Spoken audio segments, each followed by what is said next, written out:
नमस्कार, स्वागत है आपका द न्यूज पर। मैं हूं आपके साथ शिप्रा सैनी।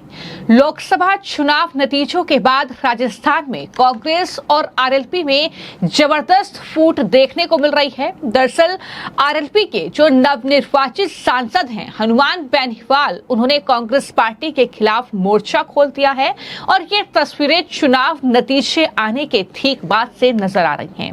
अब एक मीडिया चैनल से बातचीत करते हुए हनुमान बेनीवाल ने कांग्रेस पार्टी को चुनौती दी है कि अगर आरएलपी टैग की वजह से कांग्रेस पार्टी ये मानती है कि राजस्थान में उनके सांसद नहीं जीते तो मैं आज ही इस्तीफा देने के लिए तैयार हूं। वहीं कांग्रेस को भी चुनौती देते हुए कहा कि कांग्रेस 8 उनके सांसद बने हैं, लेकिन 8 में से महज 2 सांसद ही अगर रिजाइन कर दे तो फिर देखते हैं कि कौन जीतता है। तो इस तरीके से हनुमान बेनीवाल ने ये कांग्रेस पार्टी को एक तरीके से बड़ी चुनौती दे दी है। मैं आपको जानकारी दे दूं कि हनुमान बेनीवाल जो हैं वो विधायक थे, नागौर लोकसभा सीट से वो अब सांसद चुने गए हैं। तो ऐसे में अपनी विधायकी से उन्हें इस्तीफा देना पड़ा है। अब वो सांसद रहेंगे और जाहिर तौर पर कई सीटों पर उपचुनाव जो हैं वो राजस्थान में होने जा रहे हैं। लेकिन सवाल यही बन रहा है कि क्या जो हनुमान बेनीवाल की पार्टी है आरएलपी और कांग्रेस पार्टी वो गठबंधन में विधानसभा का चुनाव लड़ेगी या फिर नहीं लड़ेगी, क्योंकि स्थिति ये फिलहाल देखने को नहीं मिल रही है। जिस तरीके से हनुमान बेनीवाल जो कि इंडिया अलायंस का हिस्सा उनकी पार्टी है आरएलपी, लेकिन कांग्रेस पार्टी पर वो जमकर बरस रहे हैं। इसकी सबसे बड़ी वजह यह है कि चुनाव नतीजे आने के ठीक एक दिन बाद जो मीटिंग इंडिया अलायंस ने की, दरअसल उस मीटिंग में आरएलपी को नहीं बुलाया गया, हनुमान बेनीवाल को उस मीटिंग में नहीं बुलाया गया था, जिस पर हनुमान बेनीवाल ने ये प्रतिक्रिया जाहिर की थी और कहा था कि मेरा जो है एक सीट मैंने जीती है, लेकिन मुझे उस मीटिंग में नहीं बुलाया गया। और इसके बाद लगातार ये जो कहीं ना कहीं उनका जो एक तरीके से गुस्सा है वो कांग्रेस पार्टी के खिलाफ फूट रहा है। देखिए, राष्ट्रीय लोकतांत्रिक पार्टी कैसे मजबूत हो राजस्थान के अंदर, हमारे लोगों से हम बातचीत भी कर रहे हैं और हम खींवसर के साथ देवली होनियारा में भी अच्छे वोट हमने आरएलपी पार्टी लिए थे। झुंझुनू के अंदर भी आरएलपी का बहुत बड़ा जनाधार है और हम प्रयास करेंगे कि आरएलपी उपचुनाव के अंदर लड़ाई लड़े। एक बार बैठ के बात, क्योंकि अभी अलायंस के अंदर है तो बातचीत होगी और बातचीत नहीं होगी तो आरएलपी को कैसे मजबूत करें, इसी समय यहाँ ध्यान दें। लेकिन ऊपर में इंडिया अलायंस के साथ हो, वो तो ऐसा कांग्रेस के कई नेताओं को मेरे से अड़चन भी था ना यार। उन्होंने जैसे कायदा तो ये भी था कि जिस आदमी से आप अलायंस कर रहे हो उसकी पार्टी थोड़ी तोड़ोगे। एक तरफ तो मेरे से अलायंस की बात कर रहे थे, एक तरफ तो बाढ़ में मेरा आदमी चुरा के ले गए लोग, तो बात तो गलत ही थी। लेकिन चूंकि बीजेपी को हराना था इसलिए हमने जहर के घूंट पिए और इनकी राजस्थान में मदद करी। सब 4-5 जगह मैं खुद व्यक्तिगत भी गया था, ज्यादा जगह नहीं पाया। ये भी चाहते थे ज्यादा जगह मैं नहीं जा पाऊँ। अगर मैं ज्यादा जगह जाता, जयपुर ग्रामीण सीट भी जीतती, जोधपुर जीतती, बीकानेर जीतती और इनकी सीटें अलवर जीतती। ये नहीं चाहते थे कई तरह की गुटबाजियां कांग्रेस पार्टी के अंदर, नहीं तो इनकी 16 से ज्यादा सीट राजस्थान के अंदर कांग्रेस पार्टी की।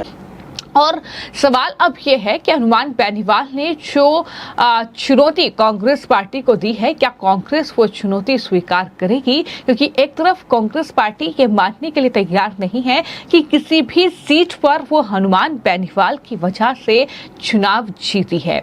तो ऐसे में कई लोग ये भी कह रहे हैं कि फिलहाल हालत कांग्रेस पार्टी की ये नहीं है कि वो हनुमान बेनीवाल की इस चुनौती को स्वीकार करें।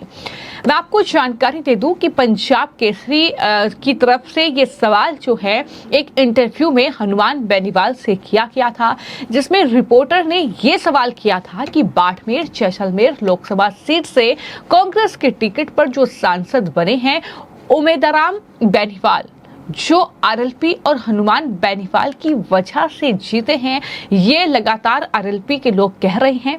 लेकिन इसी सवाल का जवाब देते हुए हनुमान बेनीवाल ने कहा कि अगर कांग्रेस पार्टी ये मानने के लिए तैयार नहीं है तो मैं उन्हें चुनौती देता हूं कि वो अब चुनाव लड़े, मैं रिजाइन करने के लिए तैयार हूं। और वहीं कांग्रेस पार्टी के 8 सांसद बने हैं, लेकिन 8 में से अगर 2 भी रिजाइन कर दें और चुनाव लड़े तो फिर देख लेते हैं कि कौन किसकी वजह से चुनाव जीतता है। तो कुल मिलाकर कुछ इस तरीके का सवाल जवाब जो है इस इंटरव्यू में हुए हैं। लेकिन इसी इंटरव्यू ने ये स्पष्ट कर दिया है कि आने वाला समय जो है राजस्थान में वो कांग्रेस पार्टी के लिए आसान नहीं होने वाला है।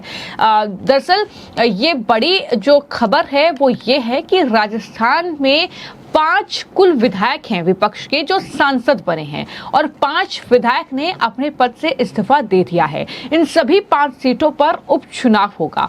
आरएलपी और कांग्रेस ने लोकसभा चुनाव में गठबंधन किया था तो हनुमान बेनीवाल नागौर लोकसभा सीट से चुनाव लड़े।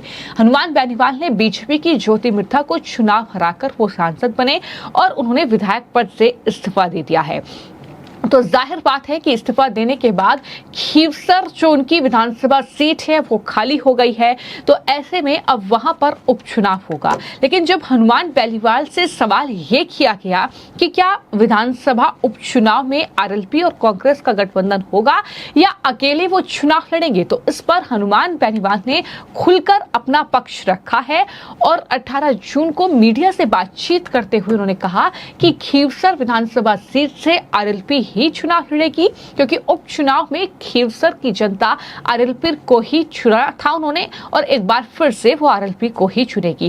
हालांकि पिछली बार खीवसर विधानसभा के उपचुनाव में जो पूर्व मुख्यमंत्री रहे हैं राजस्थान के अशोक गहलोत, उन्होंने पूरी ताकत झोंकी थी, इसके बाद भी आरएलपी की जीत हुई थी। तो ऐसे में कांग्रेस पार्टी जाहिर तौर पर यह चाहती है कि वहां पर वो दरअसल ये चुनाव जीते। तो कुल मिलाकर अब विधानसभा का जो उपचुनाव राजस्थान में होगा उसको लेकर भी कांग्रेस पार्टी और साथ ही हनुमान बेनीवाल की पार्टी के बीच एक बड़ा घमासान जो है वो देखने को मिल सकता है। जिस तरीके से कांग्रेस पार्टी आरएलपी को लगातार दरकिनार कर रही है, तो वहीं आरएलपी के जो प्रमुख हैं हनुमान बेनीवाल वो जमकर बरसते कांग्रेस पार्टी पर नजर आ रहे हैं।